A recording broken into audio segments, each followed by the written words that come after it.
मोहतरम हाजिरीन,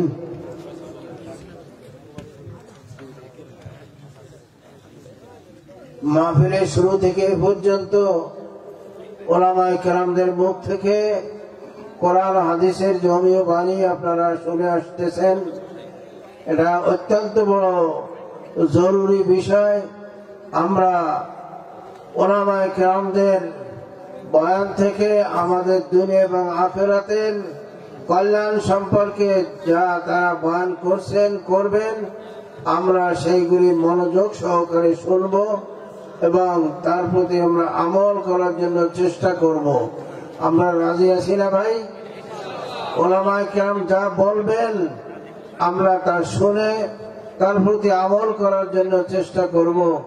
আল্লাহ আমাদেরকে সে শক্তি এবং তৌফিক দান করেন।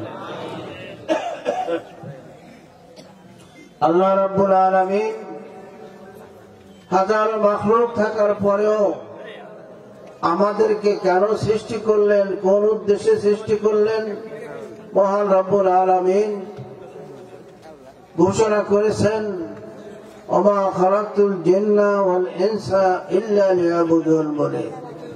জিন এবং ইনসানকে অন্য কোন উদ্দেশ্যে সৃষ্টি করা হয় নাই, কেবলমাত্র এবং একমাত্র আল্লাহ রাব্বুল আলামিনের ইবাদত বন্দী করার জন্যই জিন এবং ইনসানকে সৃষ্টি করা হয়েছে। জিন যা আগুনের তৈরি, আগুনের শরীর বিশিষ্ট, আর আমরা ইনসান, আমরা মানুষ, আমাদের আদি পিতা হযরত আদম আলাইহিস সালামের বংশধর। আমাদেরকে আল্লাহ রাব্বুল আলামিন কেন সৃষ্টি করেছেন এই কথা আমরা আজকে নূতন শুনছি না, আমরা এই কথা অনেকবার হাজারো বার শুনে আসতেছি। আমাদের সৃষ্টির পিছনে আল্লাহ রাব্বুল আলামিনের কি উদ্দেশ্য রয়েছে? আল্লাহ রাব্বুল আলামিন ঘোষণা করেছেন, ওমা খালাকতুল জিন্না ওয়াল ইনসা ইল্লা লিয়াবুদুন বলে। একমাত্র বা কেবলমাত্র আল্লাহ রাব্বুল আলামিনের ইবাদত বন্দী করার জন্যই তিনি আমাদেরকে সৃষ্টি করেছেন। তো ভাই, আমরা আল্লাহ রাব্বুল আলামিনের ইবাদত বন্দেগী যা করে থাকি, আমরা দৈনিক 5 ওয়াক্ত নামাজ পড়ে থাকি, রমজান মাস আসলে রোজা রেখে থাকি, হজ্জে যাওয়ার মতো শক্তি এবং তৌফিক আল্লাহ রাব্বুল আলামিন কাউকে দান করলে সুদূর মক্কার খানায় কাবায় গিয়ে হজ করে আসে। যাকাত পরিমাণ মাল যদি আল্লাহ রাব্বুল আলামিন কাউকে দিয়ে থাকেন, তাহলে হিসাব করে যাকাত আদায় করে থাকি। তো ভাই, সকলেই কি যাকাত আদায় করে থাকেন?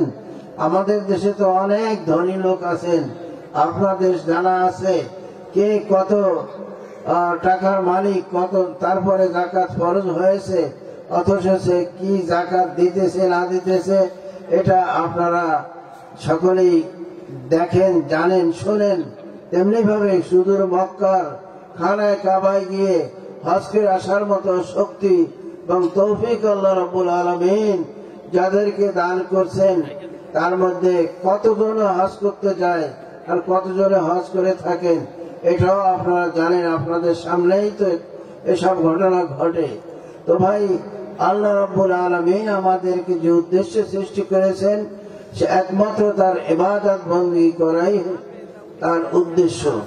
ওমা খালাকতুল জিন্না ওয়াল ইনসা ইল্লা লিয়াবুদুন বলেই আল্লাহ রাব্বুল আলামিন ঘোষণা করে দিয়েছেন।